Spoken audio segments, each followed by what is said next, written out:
Supreme court ने बिना किसी आंकड़े के आपने 10% रिजर्वेशन दे दिया, बिना कोई जाति जनगणना किए हुए, बिना किसी आंकड़े के। कोई आंकड़ा उसमें कौन जाति का होगा नहीं होगा ये आपने नहीं बताई, उसका कोई सर्वेक्षण नहीं हुआ है। जनरल जो पोस्ट है उसका कोई सर्वेक्षण नहीं, कोई आंकड़ा नहीं, कुछ भी नहीं है। जबकि संविधान में सब कैटेगराइजेशन या कहीं इशू नहीं था। नहीं तो बाबा साहब क्या करते, उसी समय तो सबसे ज़्यादा महारों ने लड़ाई लड़ी थी, आरक्षण किया, बाबा साहब लड़े थे। तो उसी समय कहते कि भाई इसमें महार के लिए 50% करो, तो कौन क्या कर लेता, उस समय करवा देते।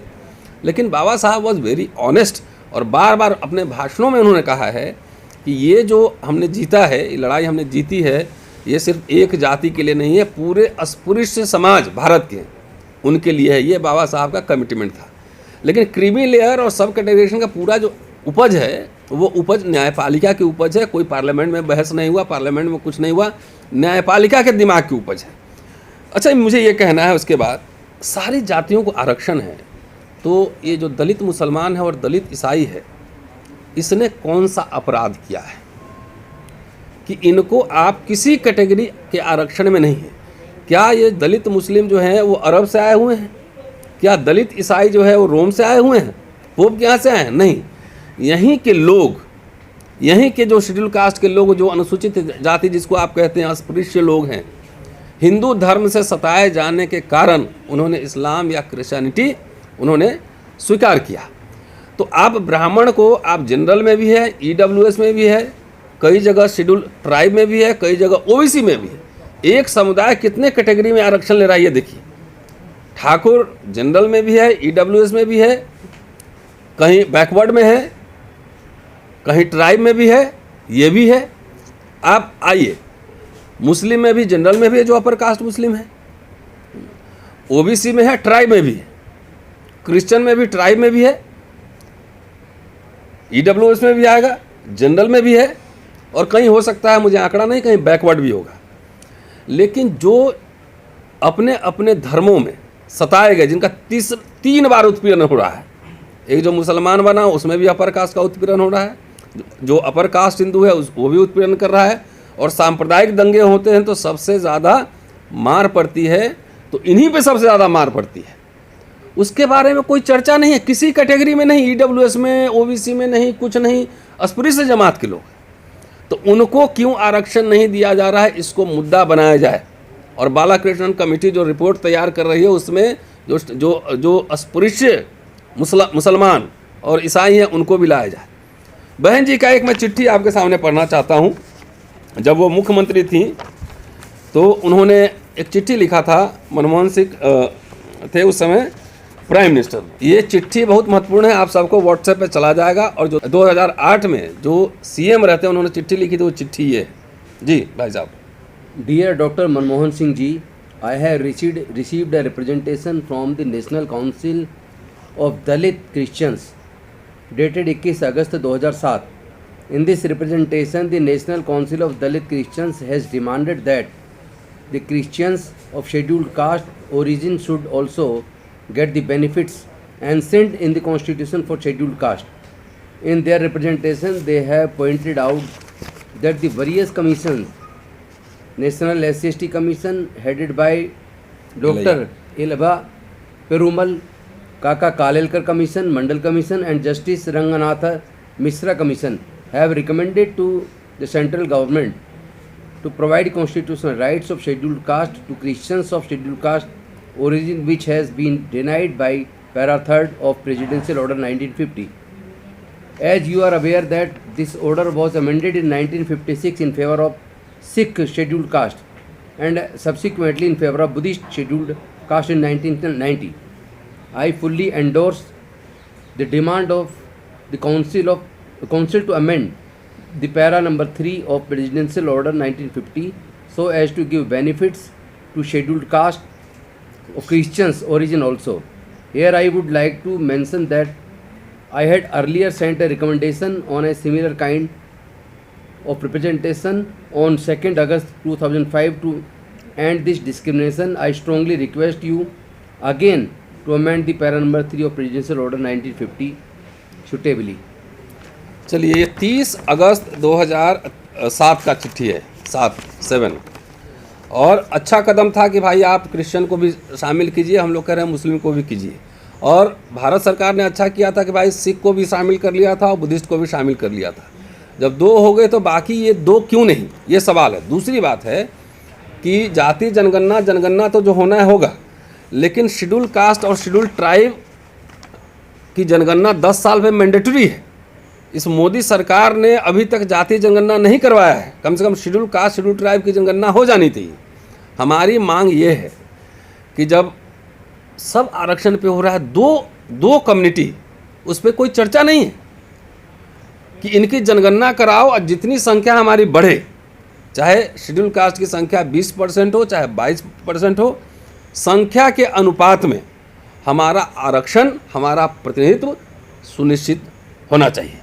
अब आप बोलेंगे कि ये जो भारत सरकार की दलील थी, इसको खारिज किया रंगनाथ मिश्रा कमेटी और सच्चर कमेटी की रिपोर्ट से आप वाकिफ़ होंगे। 2006 में सच्चर कमेटी का रिकमेंडेशन था और 2007 में रंगनाथ मिश्रा कमेटी की रिकमेंडेशन था।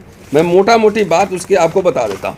उसमें था कि सरकारी नौकरियों और सभी उच्च शिक्षण संस्थानों, स्नातक और उससे ऊपर में सीटों में मुसलमानों के लिए 10% और अन्य अल्पसंख्यकों के लिए 5% कोटा दें। धार्मिक अल्पसंख्यक मुख्य रूप से मुसलमानों के लिए मौजूदा 27% ओबीसी कोटे में से 8.4% कोटा आरक्षित करें। दलित को जो इस्लाम या ईसाई धर्म अपनाते हैं, उन्हें अनुसूचित जाति आरक्षण के कोटे के तहत आरक्षण का लाभ उठाने की अनुमति दें। और इस पे जो सरकार का पक्ष था, सरकार ने जो कहा था और उससे हमारी असहमति है। सरकार ने कहा था कि ऐसे दलित जो जाति के कारण होने वाली समस्याओं को दूर करने के लिए ईसाई अथवा इस्लाम में परिवर्तित हो गए हैं, वे उन लोगों द्वारा प्राप्त आरक्षण लाभों का दावा नहीं कर सकते हैं जिन्होंने हिंदू धार्मिक व्यवस्था में बने रहने का विकल्प चुना है। मैं यहाँ बता दूं कि बाबा साहब ने 1935 में हिंदू धर्म छोड़ा था। उन्होंने कहा था कि मैं हिंदू पैदा हुआ हूँ लेकिन हिंदू मरूंगा नहीं। उसके बाद एक राष्ट्रीय डिबेट चला था कि आप हिंदू नहीं रहेंगे तो आपको पूना पैक्ट से जो आरक्षण मिला है वो आरक्षण का लाभ नहीं मिलेगा। मैंने इस पर बराबर लिखा है, मेरी किताब में भी आ रही है। बाबा साहब ने अपने तर्कों के आधार पर यह साबित किया था कि शेड्यूल कास्ट के आरक्षण का धर्म से कोई लेना देना नहीं है, ये समुदाय के आधार पर है। उदाहरण दिया था, जैसे आद धर्मी जो कि हिंदू नहीं थे, उनको भी शेड्यूल कास्ट में आरक्षण दिया गया था। रविदसिया या रामदसिया जो कहते हैं पंजाब में, वो कॉलम में लिखवाए थे कि हिंदू नहीं है, आद धर्म मान लिखवाए थे हिंदू नहीं है, तब भी शेड्यूल कास्ट में उनको आरक्षण दिया गया था। इसलिए आरक्षण का धर्म से, खासतौर से हिंदू धर्म से लेना देना नहीं है। कोई ऐसा कॉन्स्टिट्यूएंसी बता दीजिए जिसमें लिखा हो कि ये हिंदू कॉन्स्टिट्यूएंसी है, इसका धर्म से कोई लेना देना नहीं है, वो जनरल है, सबके लिए ओपन है। कैटेगरिकली उन्होंने कहा था, बाद में इसको ब्लर कर दिया गया। इसलिए हमारा ये कहना है, राजेंद्र पाल गौतम जी इसके बाद बोलेंगे कि आप हमारी जनगणना कराइए। और ये बालाकृष्ण कमेटी घूम रही है देश भर में, साक्ष्य जमा कर रही है। जो दलित जो यहीं के निवासी हैं, मुसलमान बन गए, जो ईसाई बन गए, उनको भी उस आरक्षण के दायरे में लाएं और जनसंख्या के अनुपात में वो रिजर्वेशन बढ़ाएं। दूसरा, जो सब कैटेगराइजेशन के पक्ष या विपक्ष में जो बात कर रहे थे, वो भी कम से कम इस मुद्दे पे अपनी क्लैरिटी रखें कि हम लेना चाहते हैं कि नहीं लेना। खाली अपने लिए नहीं, ऐसा नहीं कि हम अपने लिए बात कर रहे हैं। जब इतना हो ही रहा है, सब ब्राह्मण, ठाकुर, कायस्थ, भूमियार, राजपूत सबको मिल रहा है जब, तो आखिर किस आधार पे, किस लॉजिक के आधार पे इन 2 समुदायों को बाहर रखा जा रहा है? यही हमारा कहना है। 1 अगस्त को सुप्रीम कोर्ट द्वारा एक सलाह मशविरा दिया गया कि राज्य सरकारें अगर चाहें तो वे SC ST में सब कैटेगराइजेशन कर सकती है और क्रीमी लेयर भी लगा सकती है। हालांकि शेड्यूल ट्राइब की तरफ से कोई पिटीशन नहीं था, वो कोई केस में नहीं था, लेकिन ये ऑर्डर उनके लिए भी आया। इसके बाद जो क्रिया प्रतिक्रिया हुई आप सबके सामने है। दलित में भी लगा कि एक जाति बनाम दूसरी जाति, और सोशल मीडिया पे आपने देखा कि लग रहा था कि जैसे एक अमुक जाति बनाम अमुक जाति, ये जाति उसका खा गया और इसी का खा गया। इस तरह का पूरा माहौल बना। कई संगठनों ने भारत बंद का कॉल दिया और भारत बंद हुआ 21 तारीख को, आपने देखा उसका इफेक्ट रहा। बसपा जो कि आंदोलन में नहीं थी पिछले 8 सालों से, 8-10 सालों से पहली बार एक्टिव हुई, और जो सलाह देती थी कि भाई सड़क पे मत उतरो, FIR हो जाएगा, केस हो जाएगा, तो अपने वोट बैंक को रिटेन करने के लिए सड़कों पे उतरी। एक सफल मूवमेंट रहा, और ये मैं समझता हूँ कि ये तीसरा भारत बंद है पिछले 6 साल में। पहला 2 अप्रैल 18 को बंद हुआ था, वो भी सफल रहा, और उसका संबंध भी सुप्रीम कोर्ट के एक निर्णय से था। 5 मार्च 2019 को भी रोस्टर को लेकर भारत बंद हुआ था, वो भी सफल रहा, उसका भी संबंध सुप्रीम कोर्ट के एक जजमेंट से था। और अभी जो SC ST में सब कैटेगराइजेशन का और क्रीमी लेयर का मसला आया है, उसका भी संबंध सुप्रीम कोर्ट के एक जजमेंट से। पिछले दोनों आंदोलन जीत लिए गए, लेकिन 21 तारीख को जो भारत बंद हुआ है उसका अभी तक कोई रिजल्ट नहीं आया। सरकार की ओर से कोई भी प्रतिक्रिया नहीं आई है। हालांकि बहन जी मायावती जी लगातार सोशल मीडिया पर लिख रही हैं, आज भी उन्होंने लिखा है, तो इसका कोई प्रतिक्रिया नहीं आ रहा है।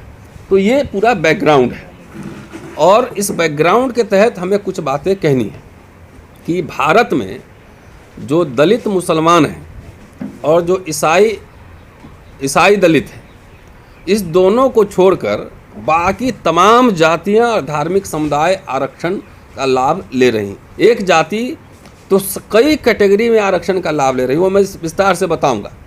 लेकिन आज KG बालाकृष्ण, भाजपा सरकार ने, मोदी सरकार ने एक कमेटी बनाई थी कि भाई ईसाई और मुस्लिम दलित हैं, उसको शेड्यूल कास्ट में हम डाल सकते हैं या नहीं डाल सकते हैं। इसके लिए KG बालाकृष्णन जो कि दलित समुदाय से हैं और भारत के सुप्रीम कोर्ट के न्यायाधीश रह चुके हैं, उनकी अध्यक्षता में कमेटी बनी है। और आज जिस समय मैं बात कर रहा हूँ, 2 घंटा पहले वो पटना में थे, और वहाँ से मुस्लिम समुदाय के, पसमानदा समुदाय के लोगों से वहाँ पर उन्होंने आवेदन लिया है, उनका साक्ष्य एविडेंस लिया है। ये मेरी जानकारी है।